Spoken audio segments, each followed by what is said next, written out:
Enter any modern boardroom or debate. People naturally lean in, raise their voices, and scramble to talk over each other. We are culturally conditioned to believe the quickest comeback and loudest voice win the room. If you can dominate the airspace, the assumption goes, you hold the power. This habit is drilled into us early. From schoolyard arguments to social media comment sections, the default strategy is always the exact same. You must speak first, you speak constantly, and never leave dead air. But relying on volume creates a hidden trap. When your strategy requires the other person to actively hear you, acknowledge your point, and submit to it, you hand them all of your leverage. Picture yourself mid-argument. You're laying out points, waiting for pushback, and the person across the desk just stops talking. They sit perfectly still. Your stomach drops. The rhythm of the fight fractures, and a sudden rush of panic sets in as control slips right through your fingers. The person holding the real advantage in any conflict is the observer. They take in every detail, understand the exact context, and offer absolutely zero reaction in return. This diagram shows the baseline of human communication. We rely on a predictable exchange of signals. You talk, I nod. This loop feels secure. But introduce a validation void. Cut that return signal, and suddenly one person is left throwing words into an empty chasm. The human mind hates an empty space. When it encounters total silence instead of expected resistance, the brain goes into overdrive, scrambling to assemble the missing pieces. The person still speaking instantly becomes their own interrogator. Did I go too far? Did I say something stupid? Do they know something I don't? By doing absolutely nothing, you turn the conversation into a psychological mirror.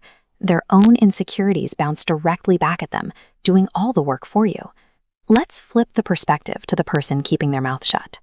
Real authority rarely comes from loud domination.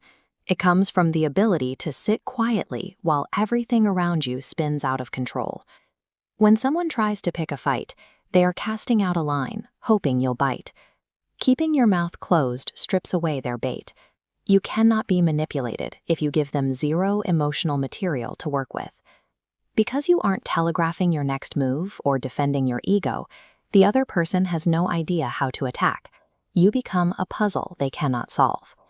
Owning your internal reactions and refusing to be drawn into the chaos gives you the ultimate high ground in any conflict. This sequential chart maps how silence scales. It starts with quiet, which generates a protective layer of mystery. When a rival cannot predict your limits, they cannot test them. This persistent uncertainty forces others to treat you with care reserved for a superior.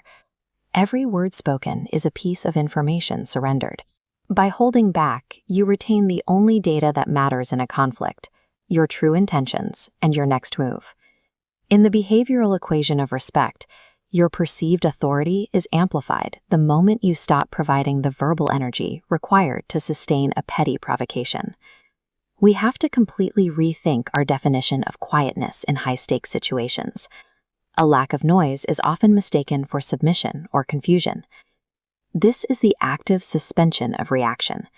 It forces the room to abandon its own rhythm and sync up with your stillness, maintaining absolute control over the pace of the exchange. Next time you find yourself backed into a corner, with someone demanding an answer and your heart rate spiking to defend yourself, stop. Take a breath. Let the silence hang in the air. Step out of the ring and observe them instead. 9 times out of 10, they will rush to fill the dead air. They'll keep talking, over-explaining, and eventually expose their own hand, handing you the victory without you saying a single word.